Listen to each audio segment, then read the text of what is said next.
Hey, so I want to start by saying please subscribe, and then I want to say to Najib Balala, well done on Richard Quest. If you actually haven't watched him speak to Richard Quest, find it. It's important, but then again, we're not necessarily the target market, and that's also very fine, but well done. And I also think it's very important that every time I come to you with clean hands. Do I have a certain affinity for Najib Balala? Yes, I do. I have known Najib since he was mayor of Mombasa. When I worked at Capital FM, I think we did our first OB outside of Nairobi at Najib's Mombasa festival. He used to have one. And I must have been nothing, scrawny, and yes, and he was so gracious, but also so in love with that damn city. It has stayed in my mind forever and a day. And I remember his first stint as tourism minister. At the time I was seconded to South African Tourism Board. I did quite a bit of work, yes, for a foreign country, because my own country didn't need me, as South Africa led up to the World Cup. And, you know, if anybody knows Pumin Dolomo and that entire team that worked for SATB and in Klakla, I still love you and I learned so much from you.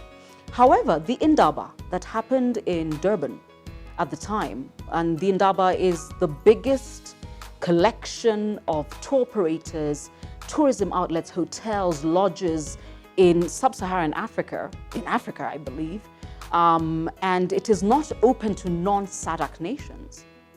And that year, even as I was doing work for SATB, so you can imagine, everything I filed, every piece I wrote and talked about was for South Africa. Najib was able somehow to get Kenya to get a stand at Indaba. I think he has a great manner with people. He believes, you know, the sort of money tourism could make us. And also, very much like me, he believes in the magic of this country. I think there's me, him, and Mohammed Hirsi. So that's it. But however, Najib also forms another circle of amazing musketeers. It's Najib Balala, it's his Jimmy Kariuki, and Betty Radier. And Najib, I hope in this coming budget, you're going to fight for a bigger allocation for tourism, okay? Number one, because I still think tourism is seriously underfunded. And I say this as a person who never holidayed in this country for the longest time. But I also hope that every person who now works for and with Betty Radier, Jimmy Kariuki, and Najib Balala gets their goddamn act together. Can you get over what you did for the last 15 to 20 to 30 years and get with a program of who your tourist is, because the demographic changed, how much they're willing to spend, and on what? I won't tell you who the body is, but I do know certain international stars were here, and it was possible for them to interview in one of our parks. The mileage, of course, is unprecedented, but we were busy having a fight about park fees. And you're like, what is wrong with you? That is the biggest thing on your mind when a person who's got Twitter followers the size of a few African nations is in your backyard? Doesn't the president have a law that allows us to shoot you in the morning? In the kneecaps, at least. So there's that. But allow me to just tilt this a little positively. When you look at the sort of tourism numbers, and they're available, you don't have to take my word for it, that were created by the basic fact the Lord of the Rings and the entire trilogy was shot in a certain part of the world. It is not my job to give other people kudos. The numbers grew. When you look at the numbers and the interest created by Mission Impossible Ghost Protocol for the Burj Khalifa,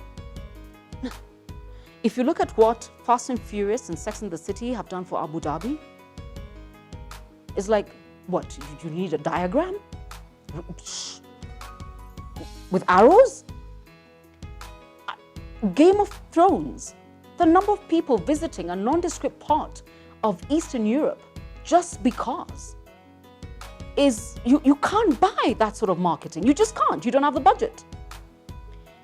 But at the same time, we who never really used to think big time of the Polynesian islands, it took Moana.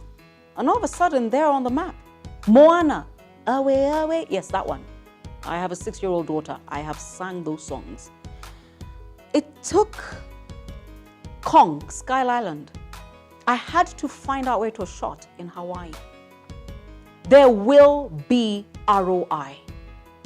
Can you please get your finger out, get over your park fees and your per diems and your small time marketing junkets where all you want to do is spend money and start thinking about how you turn the lens of the world towards us. I think Najib gets it. I know Betty gets it. I'm hoping Jimmy gets it. Jimmy, you don't have to be mean to you. I haven't seen you in a while. But I think those 3 musketeers get it. So could the rest of you get your act together? And can we turn around the PR image and tourism numbers for this country? Because like I said, it's a beautiful country. I'm not proudly Kenyan, I'm arrogantly Kenyan. Subscribe.